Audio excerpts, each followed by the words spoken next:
ऐसे ही मजेदार हिंदी कहानियाँ सुनने के लिए हमारे चैनल स्टोरी वर्ल्ड को सब्सक्राइब कीजिए। रात के 2 बजे थे। आसमान में चांद हल्की रोशनी बिखेर रहा था, लेकिन उसके नीचे बैठी रिया के जीवन में घना अंधेरा था। उसकी आंखों में नमी थी और हाथ में फोन। वह लगातार एक ही नंबर डायल कर रही थी, लेकिन उधर से कोई जवाब नहीं आ रहा था। यह पहली बार नहीं था, बल्कि कई महीनों से यही हो रहा था। मेरे लिए आपके पास समय ही नहीं है। यह शब्द उसके दिल में चुभ रहे थे।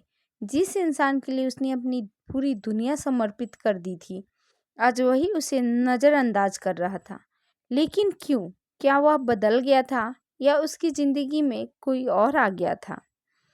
कुछ महीने पहले सब कुछ अलग था। अर्जुन और रिया की दोस्ती कॉलेज के दिनों से थी। दोनों का रिश्ता ऐसा था कि अगर कोई एक भी दिन बात न करता तो दूसरा बेचैन हो जाता।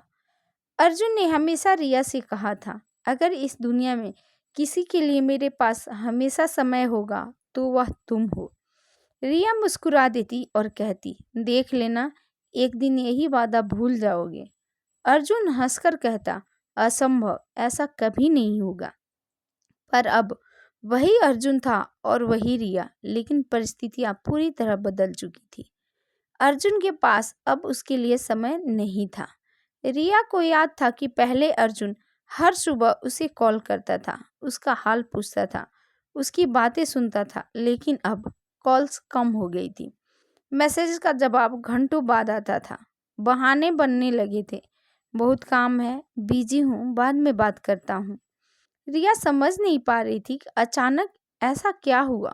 उसने खुद को समझाया, शायद अर्जुन सच में बिजी होगा, लेकिन उसका दिल कहता था, नहीं, वह अब तुम्हारे लिए समय नहीं निकालना चाहता। एक दिन रिया ने फैसला किया कि वह अर्जुन से सीधे पूछेगी। वह उसके ऑफिस के बाहर खड़ी हो गई और इंतजार करने लगी। 3 घंटे बीत गए, लेकिन अर्जुन नहीं आया। जब उसने ऑफिस के अंदर जाकर पूछा तो उसे पता चला कि अर्जुन तो 2 घंटे पहले ही निकल चुका था। रिया का दिल तेज धड़कने लगा। अगर वह ऑफिस में नहीं है तो कहाँ गया? उसने अर्जुन को कॉल किया, स्विच ऑफ। तभी उसने अर्जुन को सड़क के दूसरी तरफ देखा, लेकिन वह अकेला नहीं था।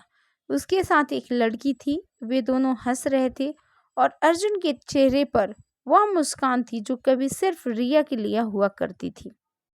रिया के अंदर हिम्मत नहीं थी कि वो अर्जुन से कुछ पूछे, लेकिन अगले दिन उसने अर्जुन को मैसेज किया, क्या हम मिल सकते हैं? कुछ घंटे बाद जवाब आया, आज बिजी हूँ, बाद में बात करते हैं। रिया की आंखों में आंसू आ गए। उसने तय कर लिया कि अब और इंतजार नहीं करेगी। वह अर्जुन के घर पहुंची और दरवाजा खटखटाया। अर्जुन ने दरवाजा खोला और उसे देखकर चौंक गया। रिया, तुम यहाँ? हाँ, क्योंकि मेरे सवालों का जवाब देने के लिए तुम्हारे पास समय नहीं था। अर्जुन चुप रहा। रिया ने गहरी सांस ली और पूछा, क्या तुम अब भी मुझे दोस्त मानते हो? अर्जुन ने नजरें झुका ली। कुछ सेकंड बाद उसने कहा, रिया, चीजें बदल गई है, मैं बदल गया हूँ। नहीं अर्जुन, तुम नहीं बदले, बस तुम्हारी प्राथमिकताएं बदल गई है। अर्जुन ने कोई जवाब नहीं दिया। कौन है वो लड़की? अर्जुन ने एक लंबी सांस ली और कहा, मेरा प्यार। रिया को ऐसा लगा जैसे किसी ने उसके दिल पर वार कर दिया हो। और मैं? अर्जुन ने धीमे से कहा, तुम सिर्फ एक दोस्त थी। रिया ने अर्जुन को देखा। वह वही इंसान था जिससे उसने अपनी जिंदगी के सबसे खूबसूरत पल बिताए थे, लेकिन अब वह एक अजनबी लग रहा था। मैंने तुम्हें कभी सिर्फ एक दोस्त नहीं माना अर्जुन, लेकिन तुमने मेरे लिए कभी वक्त ही नहीं निकाला, और अब मुझे तुम्हारी ज़रूरत भी नहीं है। रिया मुड़ी और चली गई। उस दिन रिया ने अर्जुन को हमेशा के लिए खो दिया, लेकिन उसने खुद को वापस पा लिया। कुछ महीनों बाद रिया की ज़िंदगी बदल गई। उसने अपने सपनों को पूरा करने पर ध्यान दिया। एक दिन जब वह एक कैफ़े में बैठी थी, तभी अर्जुन का मैसेज आया, कैसी हो? रिया ने मैसेज पढ़ा और मुस्कुरा दी। उसने कोई जवाब नहीं दिया। अब उसके पास अर्जुन के लिए समय नहीं था। अगर कोई आपके लिए समय नहीं निकाल सकता, तो आपको भी उसके लिए अपना समय बर्बाद नहीं करना चाहिए। ऐसे ही मजेदार हिंदी कहानियाँ सुनने के लिए हमारे चैनल स्टोरी वर्ल्ड को सब्सक्राइब कीजिए।